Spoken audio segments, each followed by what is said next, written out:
3, 2, 1. Welcome to Antimatters.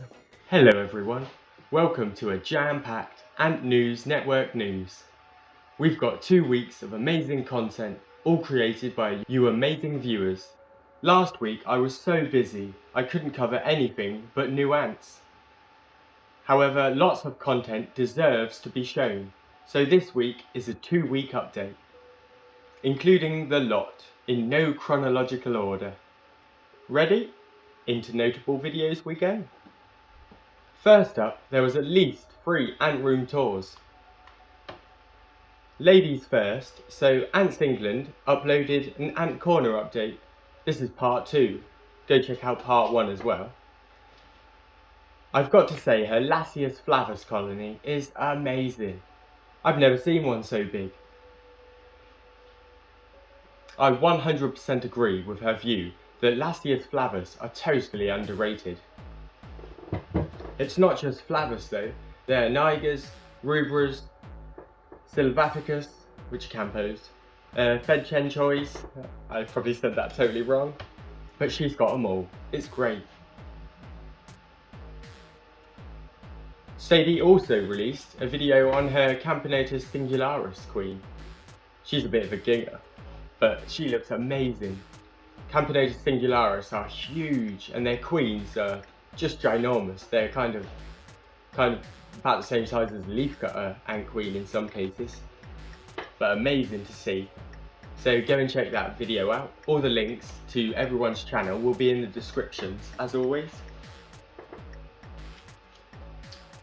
On to our second tour. Ants on a Rock has done a tour of all his enclosures.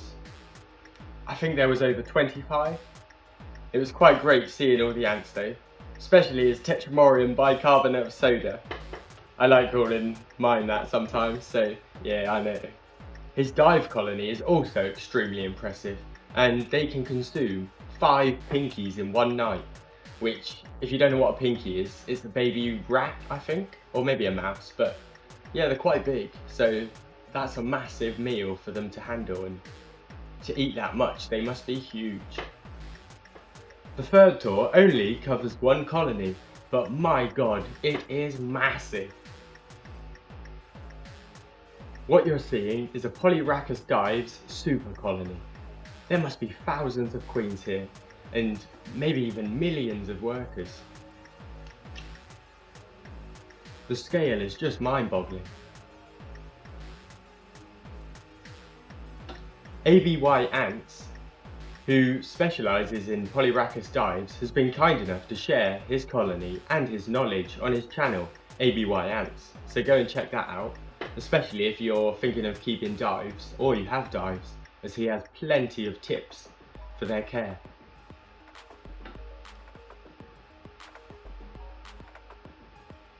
Well, that's all for the tours.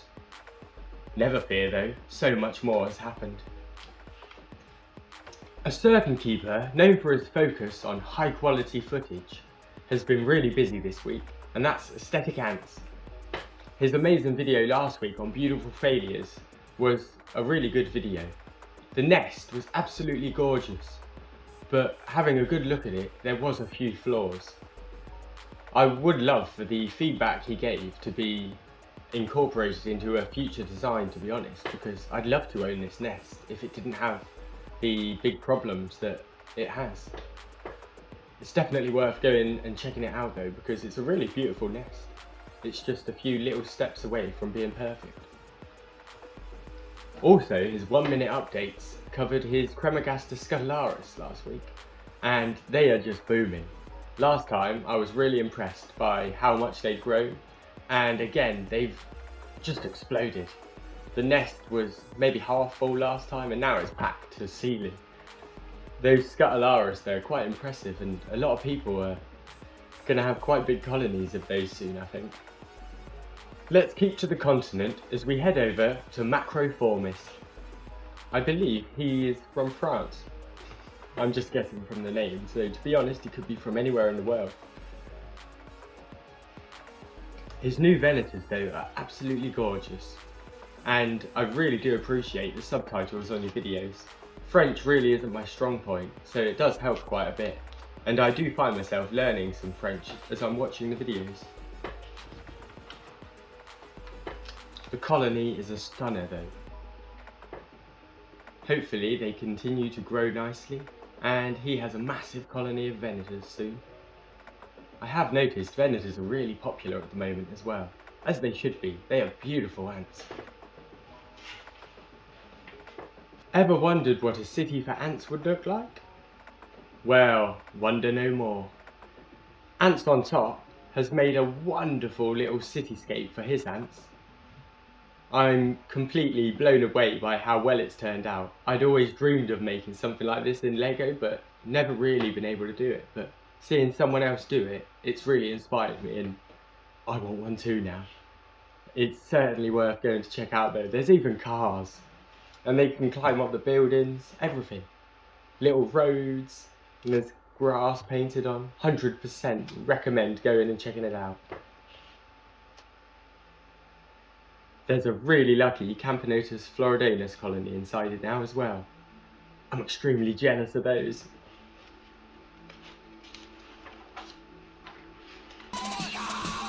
No ant news would be able to call itself legitimate without covering at least 2 of the 3 powerhouses that are Aesthetic Ant, Ant Oliver and Ant Rambling. No one has ever done that! No one has ever This week, done that! we're gonna cover all 3.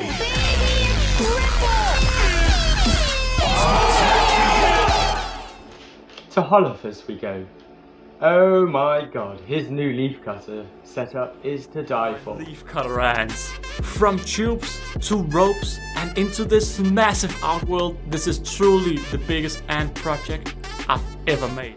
It's got rope, it's got pipe, it's got really long bits of pipe as well, it's got leaf cutters, and it has an ever crazy keeper that ensures there is a bush for dinner most days of the week. Along with the main video, there was a behind the scenes video as well, covering how he made the setup, and I was really impressed by his DIY. It's all turned out really nice, I think, and I am totally in awe.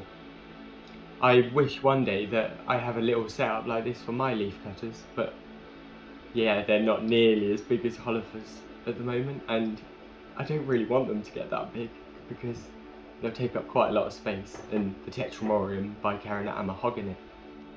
I'd also like to congratulate Ants Oliver on over 5,000 subscribers. It seems only a few weeks ago that he was at 2,500, and his growth is amazing. It almost rivals the leaf cutters. I reckon he'll be in the millions soon. All the best though to Ant Oliver's channel, and yeah, good luck on 1 million. Also like to note his 5,000 subscriber giveaway was the best giveaway I've ever been a part of. It was a treasure hunt, and you had to follow hints through all sorts of websites and pages. It was really entertaining. It turned out to be a really close contest as well, with the person coming in first, they made it through the puzzle in 30 minutes, the person coming in second made it through in 31, and the person coming in third made it through in 35 minutes. So it was a really close photo finish. Round at Ramblings, he has made one of his great updates, this week with good and bad news. Some of the good news includes that he now has Harpegnathos venators. I said they were popular. They really are amazing ants though. I'm loving them myself. On the bad news front, really sadly, his Manica rubida queens died. Me and Paul started keeping our queens at the same time when we started the Manica rubida challenge. I fully expected Paul to make it through, but randomly the other day, with no signs of what caused it and totally not expected, his queen just keeled over and died, which, it's pretty savage to be honest. Especially when we've been keeping them quite intensely, so you do grow quite bonded to your ants. So when something bad happens, it's a little bit more painful. Hopefully though, in the future, he'll try again, and next time will be the lucky time. Fingers crossed. Time for some new ants to change the tone. Antics has had 3 new ants over the past 2 weeks. We covered the Mamicia in the last update, but he's had 2 new species enter the shop. He has the trapjaw species, Antymataurs, Rocosus, I believe, which are a really beautiful little ant. I'm quite tempted to get some myself, to be honest, because I've got a nest spare. He also has Cerbera finis, which are known as the Amber Raiders. They're pretty much just like Cerbera diversa in behaviour, they're just slightly more yellow and amber instead, and a little bit smaller. They're really impressive though. If I had more space, I would certainly get some of those. Maybe when I win the lottery.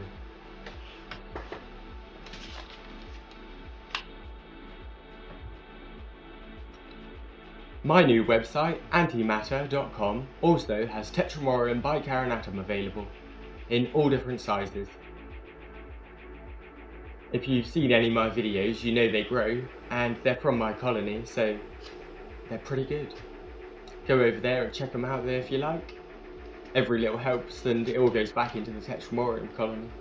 As usual, new ants slides nicely into care guides. This week, we got ourselves a triple! Oh, baby, triple!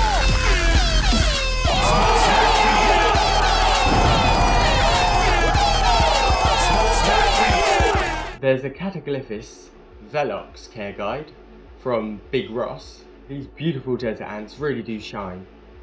If you're thinking about getting them though, go and check out his video, or if you're just curious, you might find that you really do like the looks of them. There's also an Acromyrmex octospinosus care guide from Elijah's Exotics. These leaf cutters are slightly more manageable than atters, and I'd 100% recommend them for a first leaf cutter colony over a atter species, just because the atters can grow so big, as Oliver has shown.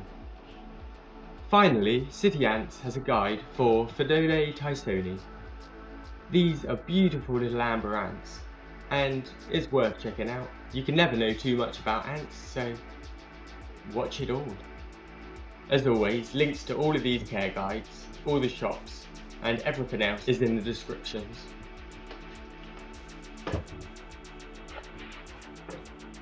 There's a few new channels on the block this week as well.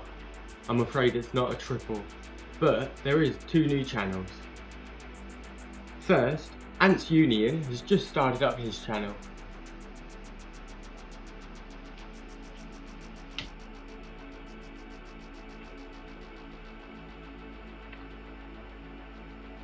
I wish him all the best on his channel. If you'd like to support him and the ant hobby as a whole, go and subscribe to his channel. The more people making videos, the better I feel. Rural Ants has also just started his channel. I'm really looking forward to seeing his ant colonies. Go give him a sub as well if you can. May the YouTube algorithm always be in your favour. Before we get to the end, I can't forget the Great Ant Exhibition. That's happening this weekend. I'm afraid I can't attend it, but I know a lot of other YouTubers are attending, and it's sure to be a great event. Definitely go check out antsonorock.com for more information. No ant news is complete without mentioning the Ant Pod. And Oliver, Sam, Ryan and Casey are great hosts for the Ant Pod, and it's certainly worth checking out. I like to put it on when I'm feeding all my ants. Because it takes a while to feed them all, I can listen to the Ant Pod, and it keeps me from getting bored, to be honest. I really enjoy it though, so go and check that one out. Okay, we've got some bloody marvellous news to finish everything off. Antcon 2022 was an amazing success, and I went there personally, and it was amazing. I've got to meet so many people that I'd only ever spoke to on the internet before, and it was just amazing, to be honest. I also got my leaf cutters while I was there and multiple other species, and a great time was had by all, I think. So, because it was such a success, the Antcon 2023 is being organised, and the date that it's going to happen on has been released. I'm really pleased to say that Antcon 2023 will be held on May the 13th, 2023 of course. I am super excited already, and I know I'm going to have to wait quite a long time, to be honest, but managed last time, so can do it again, and it's certainly worth it. If you're curious and want to know a little bit more and keep up to date with all the happenings of Antcon, head over to antcon.co.uk, I believe, and subscribe to their newsletter and just have a good read through all the pages, because there's plenty of information there.